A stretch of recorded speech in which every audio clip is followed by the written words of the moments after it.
인사하고 시작할까요? 바르게 합시다. 인사합시다. 의자입니다. 네, 바로 시작해 보도록 하겠습니다. 이번 단원은요, 이제 새로운 단원 들어가 보도록 할게요. 대단원 8단원이 끝나고 이제 대단원 9단원인 전통시대의 발전과 변모, 여기에 첫 번째 단원 송나라 원나라의 발전과 동서교역의 확대에 대해서 오늘 공부해 보고자 합니다. 자, 학습지는 역사 34번 학습지 보시면 되겠습니다. 34번이요. 34번. 먼저 말씀드리지만 여기 이전 단원까지 보신 학생들은요, 시험 범위까지 다 마무리가 된 학생들이 되겠죠. 자, 이번 단원을 여러분들이 EBS에서 수강을 하거나 혹은 유튜브에서 여러분들이 볼 때쯤 아마 여러분들 그 2학년 시험이 다 끝이 나지 않았을까, 2학기의 시험이 다 끝이 나지 않았을까라는 생각이 듭니다. 이번 단원서부터는 여러분들 시험 범위에 안 들어가니까 여러분들 부담 갖지 마시고 그냥 역사 이야기 듣는다 라고 생각하시고 강의를 들으시면 되겠어요. 자, 평소에도 강의가 너무 길다는 그런 아우성들이 있었기 때문에 최대한 짧게 하기 위해서 바로 들어가 보도록 하겠습니다. 송나라 원나라 발전과 동서교류의 확대라는 제목에서 여러분들 보셨다시피 오늘 역사는 중국의 중세사가 되겠습니다. 우리나라의 고려시대에 해당되는 부분이 되겠죠. 우리나라가 고려시대였을 때 중국은 송나라, 그리고 뭐 북방의 요나라, 그리고 금나라, 그리고 나중에 몽골족이 세우는 원나라까지 그런 격변의 시대를 관통하고 있었는데요. 대강 여러분들이 고려시대사 공부할 때 다 들었었던 나라이기 때문에 여러분들 아주 낯설지는 않을 거예요. 나름대로 익숙할 거라 생각이 듭니다. 오늘의 목표는 두 가지가 되겠습니다. 송나라, 이 송나라의 사회경제적 특징과 북방민족의 성장 과정을 말할 수 있다가 오늘의 첫 번째 목표고요. 두 번째는 몽골 제국이 동서교류의 확대에 미친 영향들, 이걸 여러분들이 설명할 수 있으면 되겠습니다. 5대 식국시대. 자, 지도를 보니까 많은 나라들이 있죠. 북한 지금 우리나라 대한민국 위에 북한하고는 한자가 달라요. 북한, 5월, 민, 남당, 남한, 초, 형남, 후촉, 전촉, 이렇게 수많은 나라들이 대립을 하고 있었던 시대가 바로 5대 식국시대가 되겠습니다. 이때로 치면 우리나라에는 후삼국 시대다라고 여러분들 생각하시면 되겠어요. 그 강대했었던 당나라가 망해버렸죠. 지난 시간에 안사의 난과 황소의 난 등을 거치면서 점점 당나라가 약해지다가 결국에는 당나라가 망해버렸습니다. 망해버린 이 당나라가 비워놓은 공간에 수많은 나라들이 우후죽순식으로 생겨나서 장인애들끼리 또 막 싸움박질이 벌어져요. 마치 옛날에 진나라가 서진이 멸망하고 그러니까 동남쪽으로 도망가고 5호 16국 시대가 펼쳐졌었던 것처럼 이제는 아예 그냥 당나라라는 나라가 거대한 제국이 망해버리고 거기에 그냥 진루에 왔었던 여러 귀족들이나 아니면 농민봉기 세력들이 규합을 해가지고 여러 나라를 세우고 각축을 벌이게 되는 시기가 오는데 그때가 바로 무슨 시대다? 5대 식국시대였다는 것이죠. 근데 이 5대 식국시대에는요, 북방의 유목민족들까지 막 내려오고 난리가 나가지고요, 5호 16국만큼이나 정말 혼란스러운 상황을 연출했었던 그 시기였다는 거예요. 그런데 이 5대 식국시대를 점점 하나하나 통일해 가기 시작한 나라가 어디였냐? 바로 북쪽에 후주라는 나라였습니다. 후주. 이 후주라는 나라가 5대 식국시대의 상황을 점점 종식시켜 가기 시작했어요. 이 중국 북쪽 지역, 화북 지역을 이 후주가 통일을 한 이후에 남쪽에 있는 여러 나라들을 압박을 가하고 있는 상황이었다는 겁니다. 이런 상황에서 후주의 그 황제, 후주 황제가 시씨거든요. 시영이라는 사람인데, 시영이, 이 사람도 왕이 황제가 되게 된 것도 굉장히 좀 여러 가지 기구한 그런 스토리가 있어요.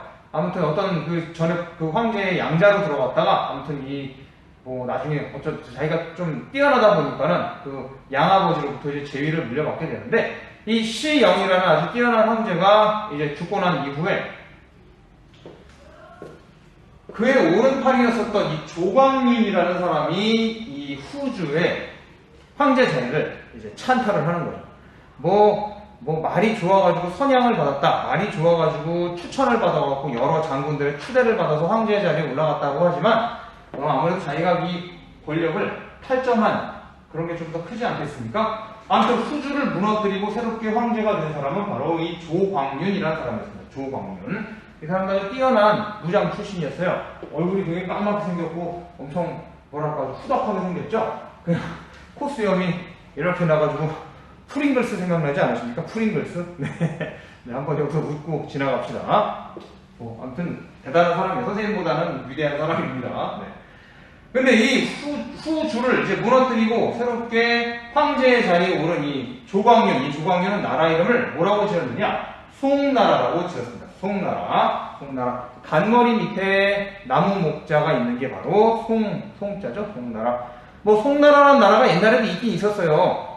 여러분들 뭐 남북조 시대 때, 남북조 시대 좀 전에 위진 남북조 시대 기억나시죠? 이때 남쪽에 있었던 동진이 망하고 그 다음에 그 다음에 양, 진 이렇게 쭉쭉 이어갔었는데 그때 그 남쪽에 있었던 그 남쪽의 송나라와는 다른 그런 송나라가 되겠습니다. 훨씬 더 유명해요. 중국의 통일 왕조 중에 하나인 나라가 되겠죠. 그래가지고 대개 사람들이 송나라다 하면은 조광윤이 세운 송나라를 생각을 많이 하죠. 아무튼 네임드 송나라가 이제 만들어지게 됩니다. 송나라. 이 조광윤은 다른 말로 여러 가지 그냥 여담에 의하면은 그냥 야사에 의하면은 공을 굉장히 잘 찼다 그래요. 축구를 굉장히 잘했다 그러죠. 남학생들이 상당히 좋아할 만한 황제였겠네요. 황제가 축구를 잘했다니.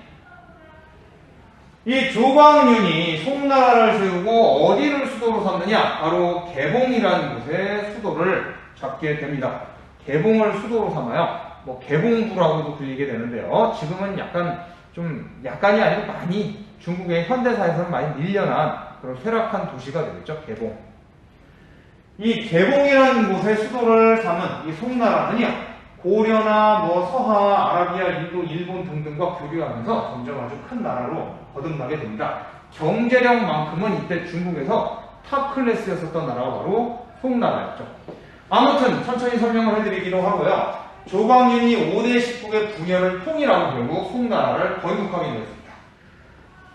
남쪽에서 그냥 여기저기서 만들어졌었던 여러 자그마한 그런 자그마하다고 표현하기는 그렇지만 아무튼 여러 군소 그런 나라들을 다 통일하고 그리고 하나의 통일된 나라를 만든 게 바로 송나라였다라고 설명할 수 있겠네요. 자, 특이할 만한 정책을 실시합니다. 이 송나라의 태조 조광윤은요, 문치주의라는 걸 실시해요. 문치주의. 문관이 모든 정치를 오로지 한다. 이게 바로 문치주의가 되겠죠. 문관을 우대하는 정책이 되겠습니다. 민정, 재정, 군사에 관한 모든 권한들을 다 황제가 직접 관할을 하고 그리고 황제가 파견한 신하들 중에서 문관들이 이 모든 것을 다 관할한다는 것이죠. 왜 이런 걸 했을까? 한번 곰곰이 생각을 해볼까요? 왜 이런 일을 생각했느냐? 당나라가 왜 망했습니까? 당나라 막판에 절도사들이 권력을 주고 자기네들이 지방에서 반란을 일으켰죠. 당나라의 절도사라는 건 각 지역마다 변경마다 설치가 되어서 거기에 파견된 굉장히 강력한 권력을 지닌 그런 관리를 절도사라고 해요. 대부분들 다 무장 출신들이었죠. 무관들이었어요. 이 무관들이 절도사란 무관이 민정, 재정, 군사에 관련된 것까지 다 자기 혼자 했다는 거예요. 재판을 할 권리, 무슨 죄인을 잡아들일 권리, 재판을 할 권리, 세금을 거둘 권리, 그 세금을 어떻게 쓸지에 대한 권리, 군사에 관련된 권한까지 다 그 절도사들이 쥐고 있으니까 이 절도사가 다른 마음을 먹으면 어떻게 되겠습니까? 큰 반란이 일어나겠죠. 그래가지고 당나라가 흔들렸던 거 아닙니까? 어떤 절도사가 반란을 일으키면 당나라 자체적으로 이걸 막을 수가 없으니까 다른 지역에 있는 절도사들을 모아서 걔를 포괄해야 되고 그 과정에서 다른 절도사들이 또 다른 마음을 먹고 반란을 일으키고 이런 과정들을 숱하게 봤어요. 그러니까 이 송태조 조광윤은 어떤 마음을 먹고 있겠습니까? 더군다나 자기도 무장 출신이었으니까 누구보다도 무장들의 심리를 잘할 거 아니겠습니까? 권력을 가지고 있으면 군사권을 가지고 있으면 분명히 세력이 커지면 반란을 일으킬 마음을 먹는 것이 바로 무장들이다 라고 마음을 먹어서 자기가 천하를 통일한 이후에 천하라고 하니까 좀 그러네 중국을 통일한 이후에 자기 휘하에 있던 무장들의 군권을 다 회수가 나와. 그래가지고 다 무장들에게는 대충 먹고 살 수 있게끔만 정말 그 먹고 살 수 있는 것 이상으로다가 이제 여러 가지 명예로운 그런 직책들을 주고 재화를 안겨주고 현역에서 은퇴시키게 되는 거죠. 그리고 나서 모든 권력을 다 황제가 가지고 그리고 문관들에게 나눠주는 그러한 형태로 문치주의라는 이 정책을 실시했다는 겁니다. 자, 그 문치주의의 첫 번째가 바로 뭐냐? 절도사의 권한을 박탈하는 거였어요. 군대를 무조건 황제 직속으로 개편했습니다. 자, 우리 동그라미 1번에 문치주의라고 쓰세요. 두 번째, 과거 시험을 본격적으로 실시하게 됩니다. 그 전에 수나라 때에도 과거 시험이 시작됐었다고 여러분들 알고 있죠? 그렇습니다. 수나라랑 당나라 때도 과거 시험이 아주 초기 형태의 과거 시험이 실시되었지만 본격적으로 과거 시험이 자리를 잡게 된 건 바로 중국의 송나라 때였다라고 생각하시면 되겠어요. 좀 더 지금의가 아니고 지금의 이제 뭐 시험 봐서 관리를 뽑는 제도의 원형이 되는 과거제가 조금 더 정형화된 모습으로 집대성된 건 바로 이 송나라 때부터라고 보시면 되겠군요. 좀 더 정확히 말하면 송나라 바로 직전에 있었던 후주 때부터 시작되었다라고 생각하시면 돼요. 그걸 이제 송나라가 만들어진 이후에 이 송태조가 송나라를 만든 이후에 좀 더 분화 발전시켰다라고 보시면 되겠죠. 자, 동그라미 이번에 과거제 개혁 써보세요. 과거제 개혁. 어떤 개혁이 있었느냐? 전시제도를 실시합니다. 전시제도는 뭐냐면 일단 우리나라도 있었잖아요. 옛날에 그 조선시대 초시, 복시, 그 다음에 전시가 있죠. 처음에 지역에서 시험 치러서 올라온 인재를 시험을 또 치르고 그리고 난 다음에 마지막 시험은 뭡니까? 마지막 시험은 왕이 직접 나와가지고 감독하는 데서 뽑는 거죠. 왕이 직접 감독하는 시험을 바로 전시라고 합니다. 여기서는 황제가 되겠죠. 황제가 직접 감독을 하는 시험을 전시라고 해요. 그러니까 황제를 보고 시험을 치르고 있으니 이 얼마나 영광이고 얼마나 또 간이 막 떨리고 두근두근 하겠습니까? 그리고 나서 이 시험에서 합격한 사람은 또 얼마나 자기를 뽑아준 황제한테 충성을 얼마나 더 그냥 다 바치고 더 잘하겠어요. 그렇죠? 그렇게 해서 황제의 독재를 강화하기 위한 방법으로 전시 제도를 실시했다. 전시 제도. 그리고 문인 관료들은 우대했습니다. 무장들을 그렇다고 차별한 건 아니지만 무장들에 비해서 훨씬 더 문관들을 더욱더 우대했다는 것이죠. 고려시대랑 좀 비슷하네요. 네. 그도 그럴 것이 이때가 고려시대였어요. 우리나라는. 자, 그 다음에 또 어떤 제도를 펴느냐? 사대부와 지배층으로 성장하게 됩니다.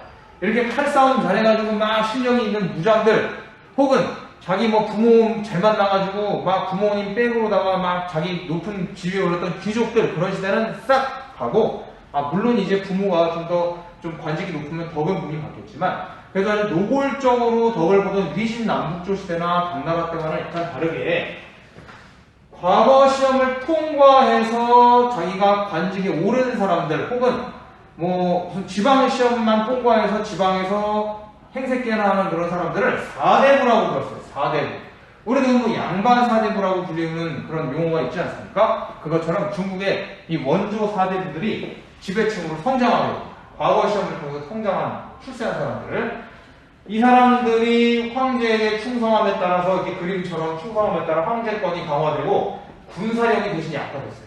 무장들을 너무 그냥 낮은 직급으로 취급하고 대접을 잘 안 하시다 보니까 이 송나라는 중국 역대 통일 왕조 중에서 가장 군사력이 낮은 그런 나라로 분류가 됩니다. 경제력은 엄청 좋았어요. 돈은 짱 많았는데 이 경제력에 비해서 군사력이 턱없이 부족했다라는 평가를 받게 되죠.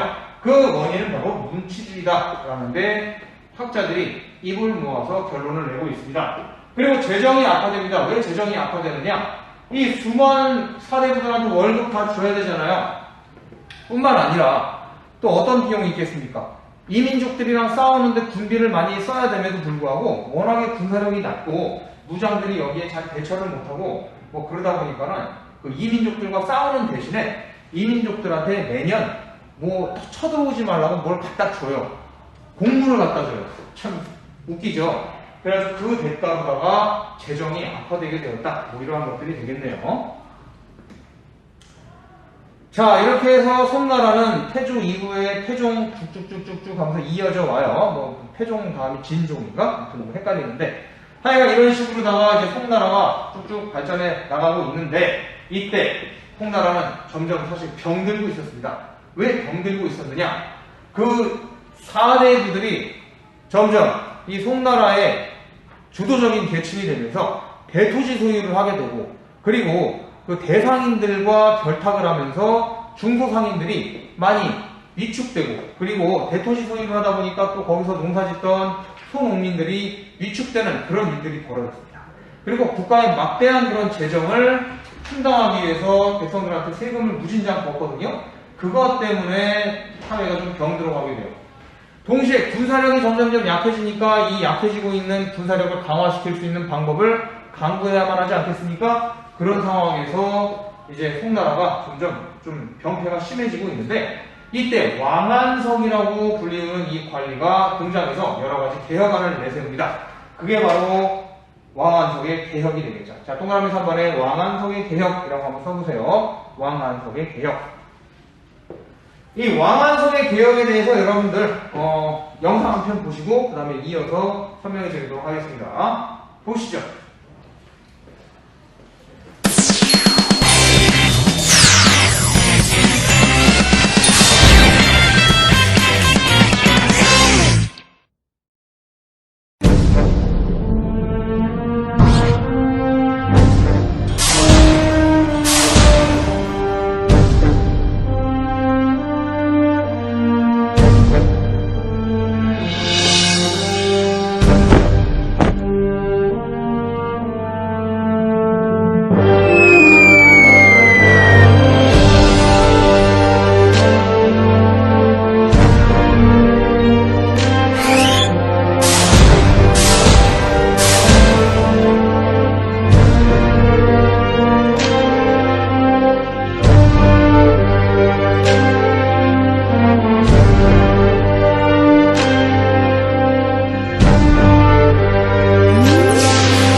영상 잘 보셨습니까? 영상을 보시니까 대략적인 내용들이 여러분들 감이 잡히시죠?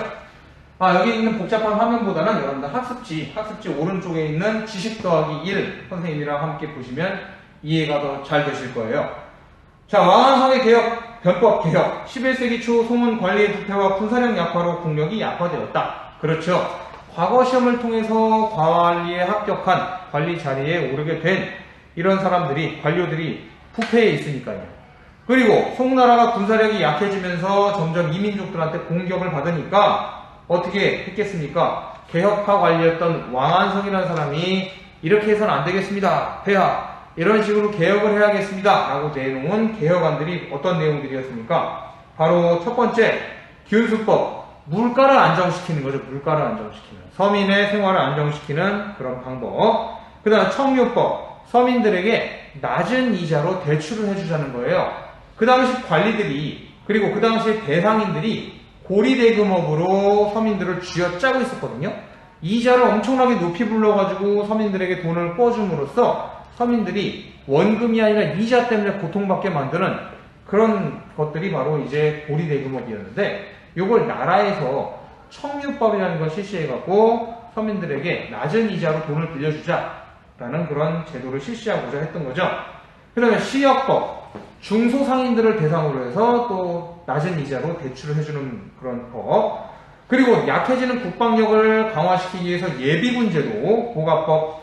그 다음에 그 당시에 기마병이 대세 아니었겠습니까? 요나라랑 금나라 같은 북방민족들은 그냥 엄청난 이 기마군단으로 송나라를 압도해 들어오는데, 송나라도 기병을 키워야 된다 하여 보마법이라는 군마를 육성하는 보마법을 실시하고자 했다는 거죠. 그랬는데 결국 결과는 어땠어요?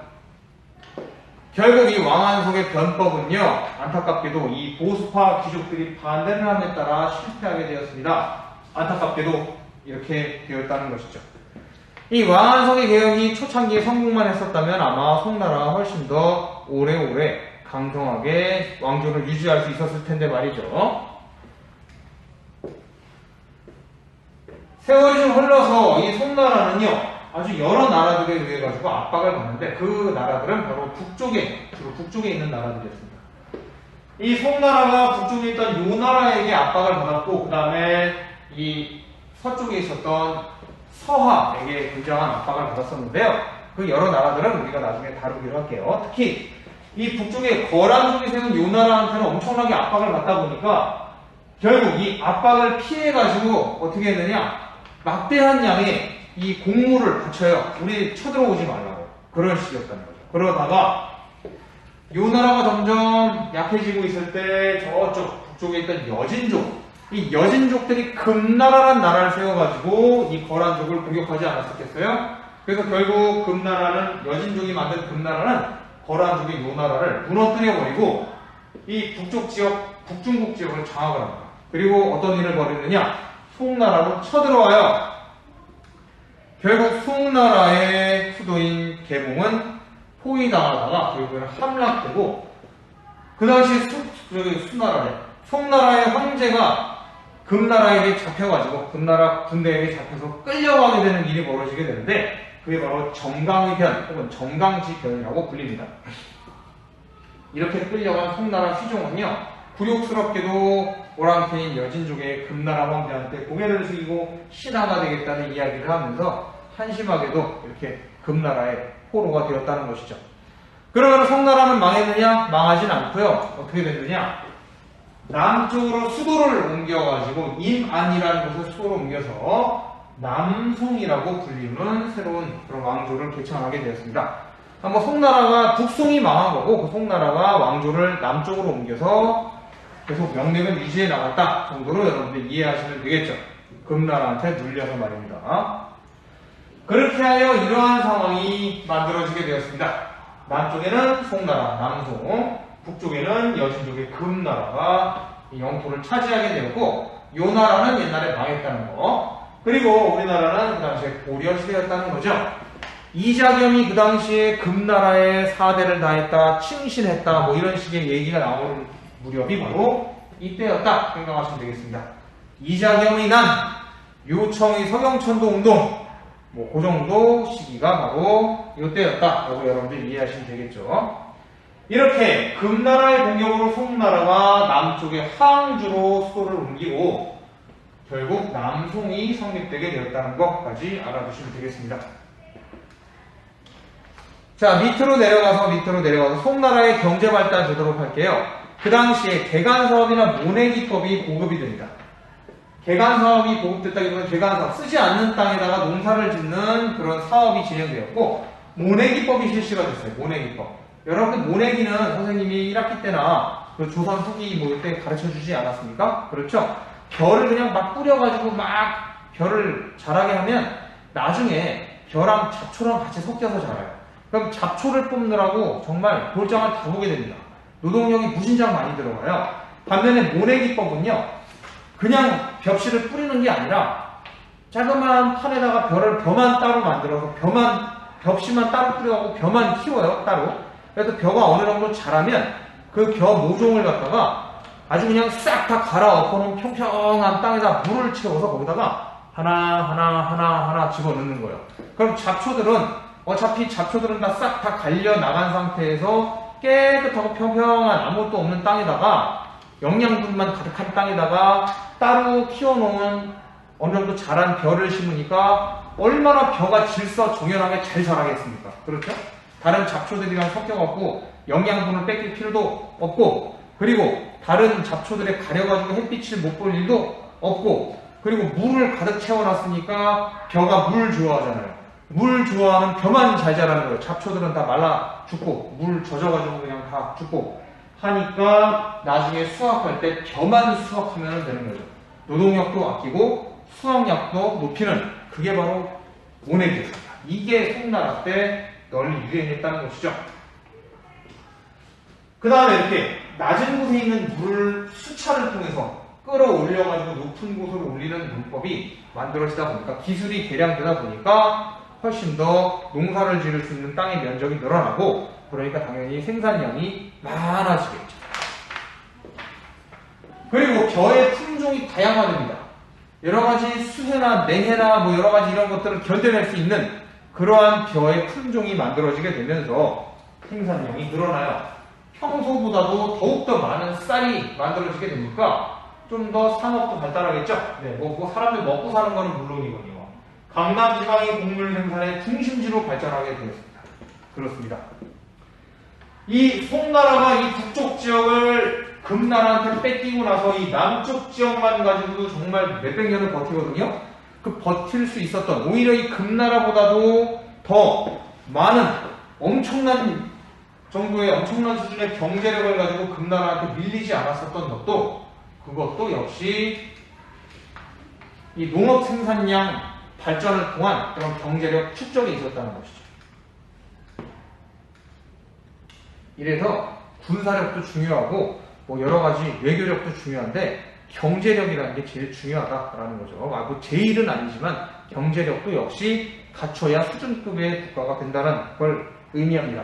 물론 송나라 같은 경우에는 경제력만 빵빵했지 외교가 형편없어서 망한 케이스가 되겠죠, 나중에. 자, 그 다음에 여러가지 또 봅시다. 상공업. 자, 송나라에서도 개봉 되겠습니다. 중국어로는 카이펑이라고 해요. 카이펑. 이 개봉부의 모습인데 아주 그냥 정말 사람들로 아주 발리들 틈이 없어요. 이 발전된 그런 도시의 원형을 보여주는 게 바로 송나라의 경제 도시이자 수도인 개봉이 되겠어요. 전기시장이 조성됩니다. 동그라미 4번의 전기시장. 옛날에는 3일장, 4일장, 5일장 뭐 이러한 그 시장들 있죠. 정기적으로 열리는 그런 시장이 만들어지게 되면서 상인과 수공업자의 공업조합, 그러니까 지금으로 말하면 길드 같은 게 만들어지게 돼요. 이거를 행 혹은 작 이렇게 얘기합니다. 그리고 동전이 사용되게 됩니다. 동전. 대단한 발전이에요. 쌀이나 아니면 무슨 면포로 물물교환하는 그런 시기가 아니라 동전을 가지고, 눈에 보이는 화폐를 가지고 사용하게 되는 일이 벌어지고요. 그리고 나중에는 교자라고 불리는 지폐도 사용됩니다. 정확히 말하면 지폐라기보다는 일종의 수표, 지불을 보증하는 수표 정도로 이해하시면 될 텐데, 아무튼 이런 게 쓰인다는 거. 무역도시로서, 정치도시로서 개봉, 카이펑이 성장하게 된다. 이것도 알아두시면 되겠습니다. 배를 통한 무역도 발달하게 됩니다. 배를 통한 무역. 해상무역, 배를 통한 무역이 발달하게 되다 보니까 조선술, 항해술이 발달하게 되었어요. 네. 그 다음에, 그러려면 길을 찾아가야 되는데, 그러려면 방향을 알려주는 기계 뭡니까? 나침반이죠? 나침반이라는 게 중요하게 여겨지겠죠?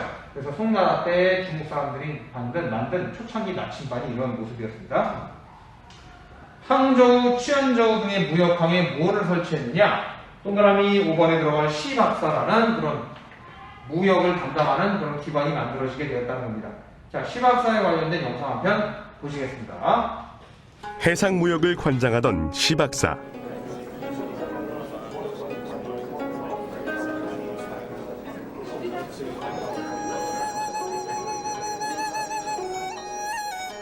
어느 지역에서 가져온 물건인가요? 아라비아에서 방금 갖고 온 물건입니다. 송대에는 시박사가 무역항에 설치되어 여러 가지 무역 사무를 담당하였습니다. 시박사는 국가가 대외 교역을 관리하기 위해 중요한 항구에 설치하였던 관청이지요. 중국은 당대 이후 한족과 북방민족에 의해 송, 원, 명, 청으로 왕조가 바뀌었지만 대외 교류는 꾸준히 지속되었어요. 네, 잘 보셨습니다. 이어서 보도록 하겠습니다. 송나라 때 문화도 역시 대단히 크게 성장을 하게 되는데요. 그 첫 번째가 바로 성리학 발달이 되겠습니다. 학습지 한번 보시죠. 우주의 원리와 인간의 본성을 탐구하는 그런 학문으로서 주자가 집대성하였다. 여러분들 유교까지 들어보셨고 또 성리학까지 들어보지 않으셨습니까? 뭐 성리학이라고 따로 부르지 않고 우리가 유교 성리학이라고들 많이 얘기를 하는데요. 그 유교 성리학을 집대성한 사람이 바로 주자라고도 하죠. 주자. 조선시대에 초기서부터 중기 망할 때까지 쭉 이 유교 성리학이 관학화되어서 이제 발전하게 되는데, 그때 그 단초를 제공했던 사람이 송나라의 주희라는 사람이었어요. 주희. 이 사람은 높임말을 써갖고 주자라고 부르죠. 주자. 뭐 공자나 맹자도 마찬가지 아니겠습니까? 이 우주의 원리와 인간의 본성을 탐구하는 학문으로서 주자가 집대성한 성리학이 발달하게 되었어요. 그리고 또 뭐가 있느냐? 화약이 발달합니다. 화약. 뭔가 하나 뻥뻥 터지네요. 그렇죠? 뭐 염초나 아니면 등등 여러 가지 그런 혼합 이제 물질들을 섞어가지고 폭발력을 갖게 한 그 제재가 바로 화약이 되겠죠. 화약을 가지고 멀리 발사할 수 있는 그런 투사 무기들을 만들어가지고 원거리에 있는 적을 공격하거나 혹은 대량의 적을 갖다가 엄청난 굉음과 함께 날려버릴 수 있는 그러한 강력한 화약 무기가 만들어지게 되었다는 것이죠. 화약. 그 다음에 아까 선생님이 말씀드렸던 나침반, 그 다음에 판에다가 글자를 찍어가지고 한 방에 여러 장의 종이를 간행물을 만드는 활판 인쇄술, 이러한 것들이 발명되게 되었다는 겁니다. 송나라의 3대 발명품이다 라고도 불리는 거죠. 이 과학기술의 발달도 빼놓을 수 없겠군요. 자, 서민문화 발달, 이것도 빼놓을 수 없겠습니다. 서민문화. 그 이전까지 당나라 때까지만 하더라도 웬만한 문화는 다 귀족들의 문화였어요. 혹은 지방의 호족들의 문화. 행색계나 한다는 세력가들을 중심으로 문화가 꽃피워졌었다고 한다면, 송나라 때 와서는 그런 서민들이 모두가 다 누리는 그런 대중적인 문화가 만들어지게 됩니다. 그래가지고 막 좀 송나라 때 그런 거리들을 갖다가 이제 그 상상해서 재현한 모습이 되겠는데요. 밤에 상당히 이렇게 막 이런 등들이 켜져 있고 좀 전통주점 같죠? 그렇게 해갖고 송나라의 수도나 뿐만 아니라 송나라의 대도시들에서는요, 이렇게 밤에 이렇게 등을 환하게 켜놓고 축제들을 하기도 했다 그래요. 그리고 소설들도 많이 쓰여지게 되는데, 그 유명한 소설이 뭡니까? 송나라를 무대로 했었던 바로 수호전 같은 그런 여러 영웅 호걸뿐만 아니라 도적들의 이야기를 엮은 게 바로 수호전이죠. 소설입니다. 역사책이 아니라. 이러한 것들이 서민문화 발달의 하나의 중요한 요소로서 자리매김하게 되었다는 것이죠. 자, 여기까지가 우리 송나라 이야기였습니다. 이제 본격적으로 국방민족 이야기하면서 마무리 지어보고자 하겠습니다. 밑으로 내려가 봅시다. 국방민족. 우와, 사람들 머리가 다 홀라당 다 빠져있네요. 네, 머리가 다 벗겨져 있고 옆에 무슨 더듬이 컷, 수염 컷 마냥 이렇게 머리를 웃기게 잘랐는데, 이런 국방민족들은 주로 말을 많이 타기 때문에 머리가 어떻게 되겠습니까? 그냥 긴 산발인처럼 말을 타면 막 머리가 흩날려서 막 눈도 가리고 앞이 안 보이겠죠? 그래가지고 이렇게들 그냥 그 미관상 필요한 머리만 남기고 다 빡빡 밀었다 그래요. 네.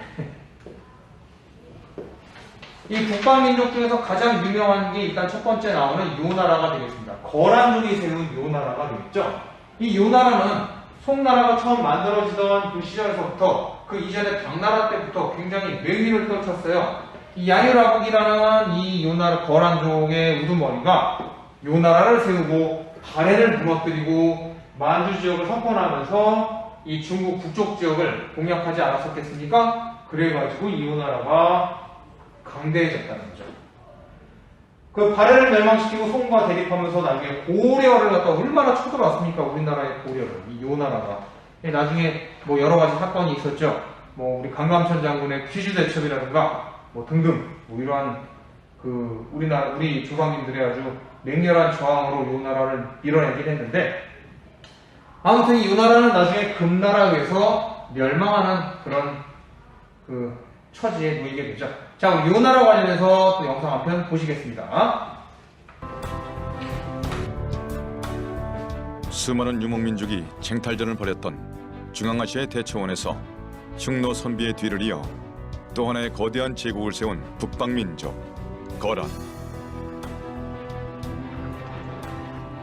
강자만이 살아남을 수 있었던 북방의 역사 속에서 거란은 오랜 인고의 세월을 거쳐 요나라를 세우고 최초의 정복 왕조를 열게 된다. 契丹是一个特别善友的民族，我们作为一个后代的吧，就是我们以他为荣。 10세기경 당나라의 쇠퇴를 기회로 삼아 발해를 멸망시킨 거란은 화북의 연운 16주를 차지하고 남쪽으로 진출할 교두보를 확보하게 되는데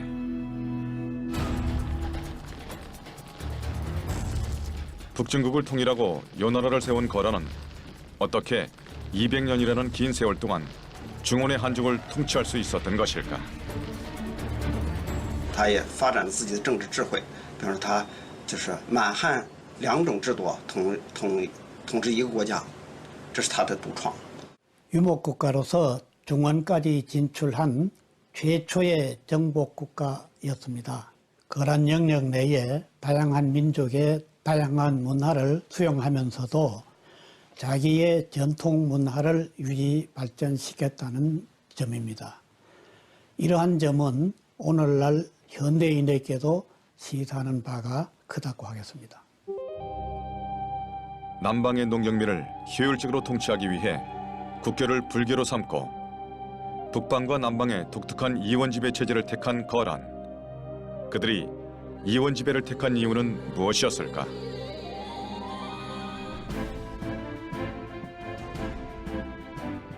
중국사 너머에 존재하는 북방 유목민 거란의 제국, 요나라의 진실을 찾아서 떠난다. 네, 요나라 이야기 잘 보셨습니다. 그 다음에 등장한 게 바로 여러분들 우리 한국사 시간에는 선생님이 다루진 않았을 거예요. 고려시대 때 우리 고려와는 그렇게 크게 연관이 없어서 다루진 않았겠지만 빼놓을 수 없는 서하가 있습니다. 서하. 이 서하는 탕구트족이라고 해서요. 여러분들 티벳 아십니까? 티벳? 그렇죠. 지금 중국에 의해서 굉장히 많은 핍박을 받고 있는 티벳. 이 티벳 민족이 세운 나라가 옛날에 서하가 되겠습니다. 이 서하는 당나라 때부터 굉장히 아주 유명했어요. 이 서하는 이 실크로드 무역로에 위치하고 있었던 나라로서 굉장히 강력한 군사력을 가지고 있었고, 그리고 무역로를 장악하고 있다 보니까 상업 수준도 굉장히 높았다 그래요. 경제력도 상당한 수준이었고요. 그래서 비단길을 장악하여 번영을 하게 되었습니다. 하지만 이 서하는 나중에 그 몽골족에 의해서 멸망하게 되죠. 자, 그리고 북방 왕조 중에서 또 하나 빼놓을 수 없는 게 바로 여진족이 세운 금나라가 되겠습니다. 우리 여진족이라 그러면은 뭐 많이 떠오르시죠? 옛날에 조선시대에도 함경도, 평안도 이 인근에 흩어져가지고 살았던 이 여진족들, 이 최종병기 활에 나오는 그 추격자들 보면 다 뱅기머리 하고 있잖아요. 그 나중에 후금 혹은 청나라를 세우는 그런 놈들이 바로 여진족인데요.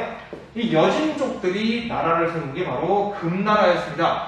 이 금나라는 완한 아골타라는 사람이 이제 시조가 되겠는데요. 이 금나라는 송나라와 연합해서 결국 요 나라를 무너뜨리고 그리고 송나라를 남쪽으로 밀어내기까지 했죠. 그렇게 해서 강대한 나라를 건국한 금나라는요, 계속해서 고려를 압박하고 남송도 압박을 합니다. 하지만 남송을 완전히 KO시키지 못하고 계속 서로 노려보고 간간히 전쟁을 치르는 정도 수준이었습니다. 그러나 나중에 몽골에 의해 가지고 금나라도 멸망하게 되죠. 자, 이러한 북방민족들의 통치는 참 특이한 통치를 했었어요. 이 북방민족들은 주로 어떤 종족들입니까? 유목민족들이죠. 이 사람들은 농사를 짓고 어디 한 군데에 정주하기보다는 이동생활을 하면서 유목생활을 했기 때문에 그런 중국의 전통 왕조와는 좀 다른 그런 체제를 택합니다. 물론 중국의 전통 왕조와 다르게 계속 이동만 해서는 영토 국가를 그리고 좀 황제권이 집중되는 그런 국가를 만들기는 어려웠겠죠. 그리고 그 자기네들이 정복한 이 중국의 민족들을 통치하는데 어려움을 겪었을 것입니다. 그래서 이걸 보완하고자 두 가지 방식을 선택하는데요. 그게 바로 이 나라의 그 유명한 북면관제, 남면관제, 그리고 여진족의 금나라의 맹한 모국제와 같은 그런 이중 통치체제였습니다. 간단히 말하면요, 원래 유목민족이었던, 원래 자기네들의 부족의 백성이었었던 유목민족들은 유목민족의 방식대로 통치를 하고, 자기네들이 새로 지배한 땅에 원래 살고 있었던 중국 사람들, 한족들은 농경민 사회에 맞게끔 주현제로 통치하는 그 방식이 바로 이중 통치 체제다라고 여러분들 이해하시면 되겠습니다. 정복한 민족같이 똑같이 부족제로 통치하는 게 아니라 정복한 이후에 중국의 통치 체제를 자기네 원래의 부족한테도 적용하는 게 아니라 이중적으로 적용을 했다라고 여러분들 이해하시면 되겠죠. 자, 그 다음에 자기네들 고유 문자라는 걸 제정했었어요. 거란족은 거란 문자, 여진족은 여진 문자라는 걸 개발해서 자기네들이 중국의 문화권에 의해 가지고 자기네들 역사나 문화가 사라지는 걸 막고자 했지만, 이 세월이라는 이 시간이라는 역사라는 고도한 흐름 속에서 거란 문자나 여진 문자는 지금 거의 남아있지 않죠. 거의 남아있지 않습니다. 거란어, 여진어도 거의 남아있지가 않아요. 그러니까 우리나라 조상님들이 훌륭한 겁니다. 이 주변에 정말 거대한 그런 문화권들이 있음에도 불구하고 정말 우리 조상들이야말로 계속해서 문화 콘텐츠를 만들어가면서 오히려 21세기에 와서는 우리나라 문화를 전 세계 만방으로 퍼뜨리고 있지 않습니까? 우리 한글 자체가 얼마나 훌륭한 글자입니까? 물론 한글이 제일 잘났다라고 말할 수는 없겠지만 이 21세기 사회의 이 디지털 정보화 사회에서 한글만큼 이렇게 많은 콘텐츠들을 그대로 우리가 글로서 만들어낼 수 있는 그런 글자는 거의 없다는 거죠. 굉장히 과학적인 글자가 되겠습니다. 아, 세종대왕님 감사합니다 라고 말을 하지 않을 수가 없는 대목이 바로 이 대목이 되겠네요. 아무튼 자, 이제 몽골 제국 보겠습니다. 몽골 제국, 그 유명한 칭기즈칸이 나오겠습니다. 칭기즈칸, 우리가 뭐 칭기즈칸 혹은 뭐 징기스칸 이렇게 부르는데요, 정식 명칭은 칭기즈칸이 되겠습니다. 칭기즈칸. 뭐 칭기즈라는 뭐더라? 뭐 그 새가 와가지고 뭐 상스러운 새가 막 울었다고 해가지고 그 우는 소리를 갖다 본따서 칭기즈, 그리고 칸이라는 거는 유목민족의 왕을 뜻하죠. 칭기즈칸으로 지었다는 설도 있고, 어디 지명이나 산이 뭐 그런 산 이름을 따가지고 지었다 뭐라는 그런 설도 있고, 설은 굉장히 많이 있어요. 그런데 칭기즈칸이 이제 정식 명칭이라는 거. 근데 외래어다 보니까 뭐 징기스칸이라고 불렀다 그래갖고 그거를 잘못 불렀다라고 탓하기는 또 힘들다는 거죠. 선생님 1학기 때였었나요? 그 수업을 한참 빨리 나가야 되는 그런 상황에서 이름은 잘 기억이 안 나는데 어떤 학생이 그 수업을 딱 이제 잠깐 질문을 했어요. 이게 칭기즈칸이 아니고 징기스칸 아닌가요? 그랬는데 선생님이 그때 막 면박을 줬었던 기억이 나네요. 면박 준 학생한테 상당히 미안하게 생각합니다. 네, 외래어니까 그렇게 부를 수 있습니다. 네, 칭기즈칸이 원칙이긴 하지만 외래어니까 그렇게 부를 수 있어요. 그때 선생님이 막 뭐라고 막 면박 줬던 이유는 바쁘잖아. 그 당시에 1학기 때 수업 시간도 한창 부족해서 선생님이 시계 보면서 수업하던 상황인데, 물론 수업과 관계없는 질문은 전혀 아니었습니다. 수업과 100% 관계 있는 질문이었지만 지금 마음이 급하다 보니까 선생님이 좀 더 친절하게 응대를 못하고 다정하게 응대를 못했던 점 참 미안하게 생각하고, 그걸로 인해서 가슴에 상처를 입으셨다면 이 자리를 빌어가지고 참 심심한 그 사과의 이야기를 전하고 싶군요. 네, 그렇지만 원칙은 칭기즈칸이야. 네, 봅시다. 자, 내가 이 엄청난 대제국을 만들었던 이 몽골 제국, 이 몽골족들의 영향은 어디에서 나온 것이냐? 바로 이 칭기즈칸의 옛날 이름인 테무친, 이 테무친이 등장하면서부터 시작되었다라고 볼 수 있겠죠. 이 테무친은요, 이 중앙아시아에 흩어져 살던 몽골 부족 중에 한 부족의, 그냥 자그마한 한 부족의 우두머리에, 자그마하다고 얘기하면 안 되겠지, 한 부족의 우두머리의 아들내미였어요. 근데 그 아버지가 참 안타깝게도 독살당하고 난 이후에 굉장히 힘들었죠. 가족들을 데리고 죽을 위험에서 막 그냥 헤매고, 자기 형제들과도 그냥 막 아기 다툼을 벌이고, 자기를 평소에 아버지 살아있을 땐 도와주겠다고 하던 부족들한테도 배신을 당해가면서 고생고생 쌩고생 하다가 결국에는 어떻게 됩니까? 부족의 우두머리로 올라서게 되죠. 그리고 그 세력을 이끌고 자기를 음해했었던, 혹은 음해하지는 않았지만 이 몽골 초원 통일에 방해가 되는 부족들을 공격을 해가지고 다 통일을 해버립니다. 그래서 몽골 부족을 통일한 이 칭기즈칸은요, 이제 몽골을 통일한 이후에 칭기즈칸이 된 거죠. 동그라미 6번에 칭기즈칸이 써보세요. 칭기즈칸이 되어 제국 수립. 그리고 이 몽골족을 통일시킨 것만으로도 성에 차지 않는다 싶은 이 칭기즈칸은요, 동쪽으로 서쪽으로 나와가지고 종횡무진 대제국을 설립하게 됩니다. 금나라를 무너뜨리고 서하를 멸망시키고, 그리고 서쪽으로 가서는 아바스 왕족. 여러분들 그 지난 시간에 배웠던 거 떠오르시겠네요. 아바스 왕족. 그 우마이야 왕조를 무너뜨리고 만들어진 이 아바스 왕조까지 몽골족이 정복을 하게 돼요. 그렇지만 이 칭기즈칸이 죽은 이후에 이 거대한 몽골 제국은요, 네 조각으로 나뉘게 됩니다. 이 중국 지역에 있었던 곳은 원나라라는 이름으로 나뉘게 되고, 그 다음에 인도, 북인도 지역에 있는 차가타이 한국, 그 다음에 서쪽에 유럽과 이 유라시아 지역에 맞닿아 있는 곳은 킵차크 한국, 남쪽에 있는 이 중동 지역은 일한국 등으로 나뉘게 되었다는 것이죠. 여기서 한국이라는 거는 우리 대한민국 할 때 한자와는 다르고요. 칭기즈 칸 할 때 이 칸자를 갖다가 한문으로 썼을 때 한이 되거든요. 그래서 이제 그 칸들이 다스리는 나라다. 그래가지고 한국, 뭐 일칸국, 일한국 뭐 이런 식으로 불리기도 해요. 넘어가겠습니다. 자, 이렇게 해서 중국 지역을 장악한 그런 왕조가 바로 원나라가 되겠죠. 몽골 제국이 원나라로 이름을 아예 바꾼 게 아니라 이 몽골 제국이 4개로 분열되면서 거기에 가장 우선시되는 몽골의 진짜 황제의 권위는 이 큰 집인 원나라, 이 큰 집인 이 중국을 장악한 왕조에서 가져가게 됩니다.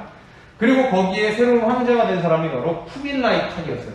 생긴 게 아주 무지막지하게 생겼네요. 이거는 어디 무슨 이 쿠빌라이 칸의 생애를 다룬 영화가 있는데 여기서 선생님이 캡처한 그런 장면이 되겠고요. 이 쿠빌라이 칸도 생긴 건 이렇지만 상당한 정치력을 가진 사람이었습니다. 이 쿠빌라이 칸은 몽골족이 계속해서 유목민족으로 남을 게 아니라 중국을 완전히 장악하고 중국화된 하나의 왕조로 변해야 된다. 즉 유목민족의 왕조가 아닌 농경민족의 정주 왕조가 되어야 된다라고 주장했었던 사람이었죠. 그래서 자기의 뜻을 관철시키기 위해서 여러 권력 계승 투쟁에서 결국 승리를 거두고, 그리고 자기의 뜻을 관철시키기 위해 몽골 제국 이름을 원나라로 바꾸게 된 것이죠. 원나라. 이 쿠빌라이 칸은요, 이 원나라에서 이제 카라코룸에서 수도를 옮겨요. 카라코룸에서 대도로 수도를 옮기게 되는데, 이 대도가 지금의 어디냐? 바로 중국의 지금 수도 베이징이 되겠습니다. 베이징. 쿠빌라이 칸이 대도로 천도하여 국호를 원으로 변경하고, 그리고 남송을 정복하고 중국 전체를 지배하게 되었다는 것이죠. 네, 아무튼 여기까지 보셨으니까요. 일단 여러분들 칭기즈칸, 쿠빌라이 칸까지 보셨으니까 몽골에 관련된 영상 한 편 보시겠습니다. 몽골 제국과 칭기스칸.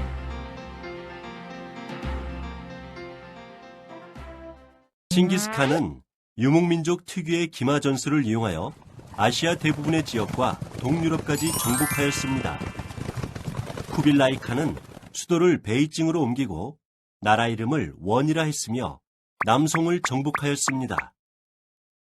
이로써 몽골 제국은 동서양에 걸쳐 영토를 보유한 역사상 최대의 대제국을 건설하였습니다. 그럼 몽골 제국은 이렇게 넓은 제국을 어떻게 통치하였을까요?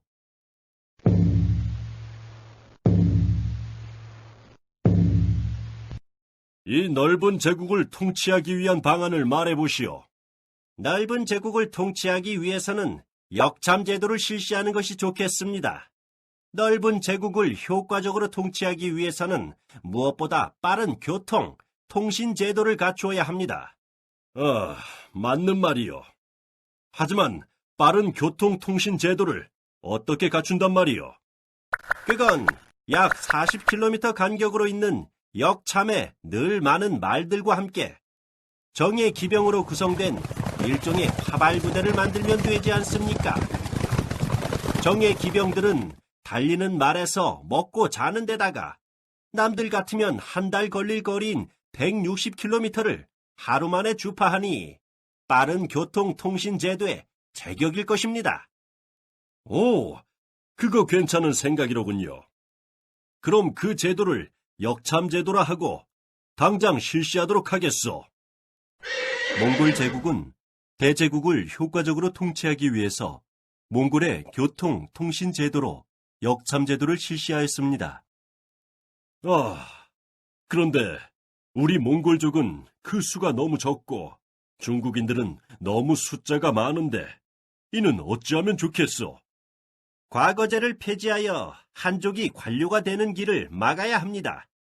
또한 원나라에 공을 세운 생목인들을 우대하여 잘 활용하는 것이 좋겠습니다.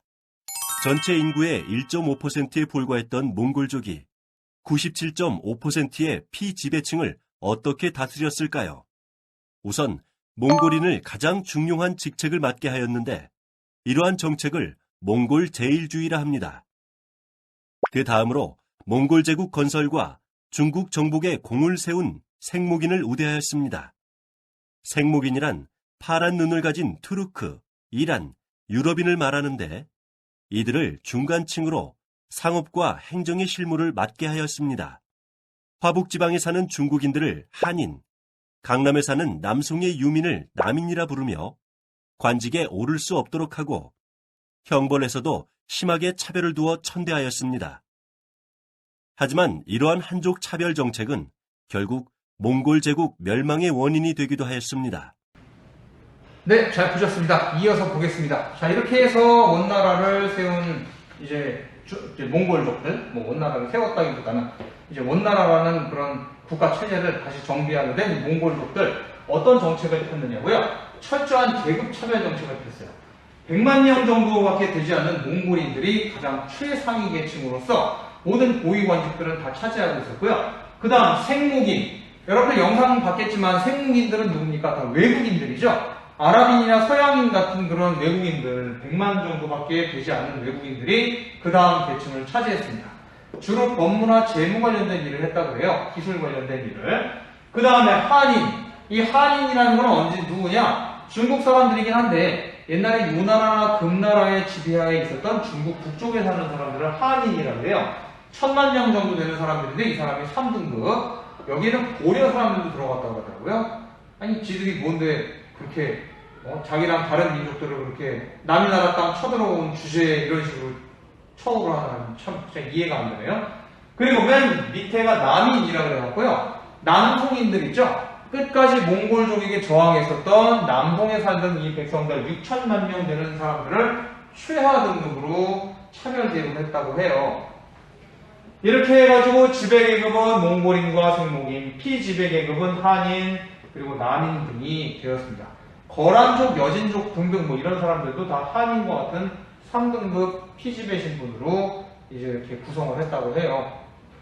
이렇게 동그라미 몇 번이니까 7번에 들어갈 몽골 제일주의로 인해가지고 이 몽골은 이런 제일주의로 인해서 발전했을는지 모르겠지만 이게 나중에는 몽골의 발목을 잡는, 단단히 잡는 일이 되었다는 것이죠.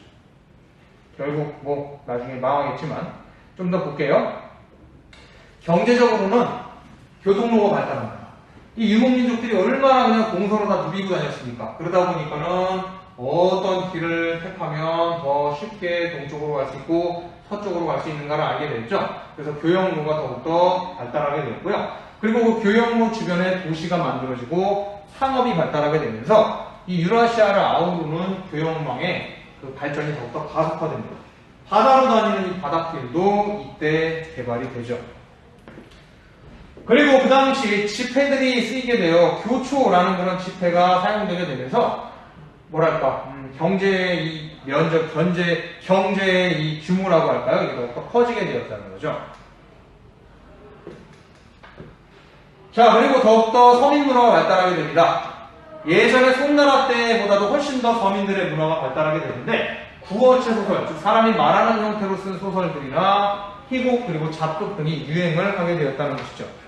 하지만 원나라도 망하는 그때가 오게 되었으니 왕위 계승 분쟁이 일어나게 됩니다. 여러분들 기황후라는 대표적인 역사 왜곡 드라마 기억나십니까? 거기에 보면은 이 황제 자리를 놓고 막 둘이 왕위 다툼을 벌이죠. 기황후라는 이런 시대에 정말 잘못된 이런 사람이 나타나는 그걸 갖다 미화하는 이런 드라마 참 한심했는데 하여간 이러한 왕위 계승 분쟁이 벌어지고요.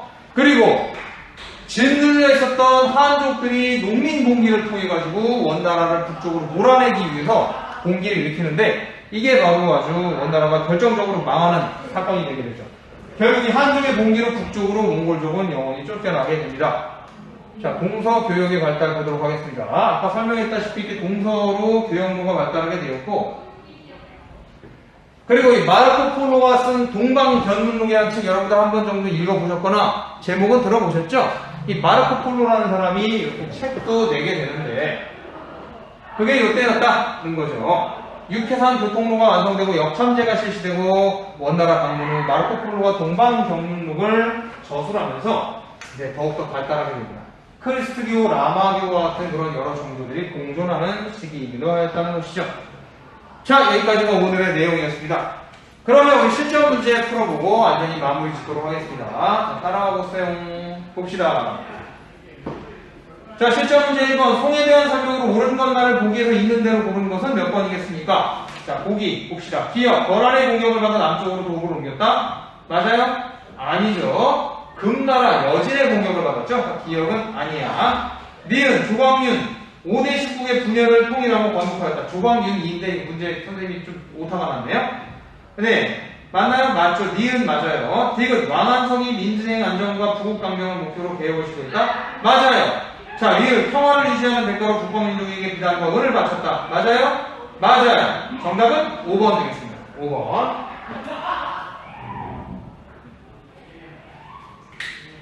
자, 자꾸 헤비한 소리가 들려오는 건 밖에 3학년들이 지금 학교에 등교해서 수업 받고 그리고 쉬는 시간이라 그래요. 자, 다음 시간에 배울 거 여러분들 안내하고 마무리 짓도록 하겠습니다.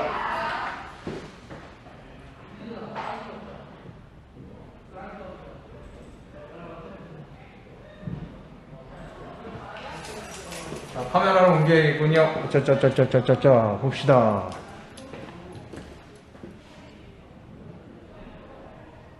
자, 다음 시간에 배울 내용은요, 전통시대의 발전과 변모 두 번째 시간 2단원 명청제국과 일본의 발전에 대해서 공부해 보도록 하겠습니다.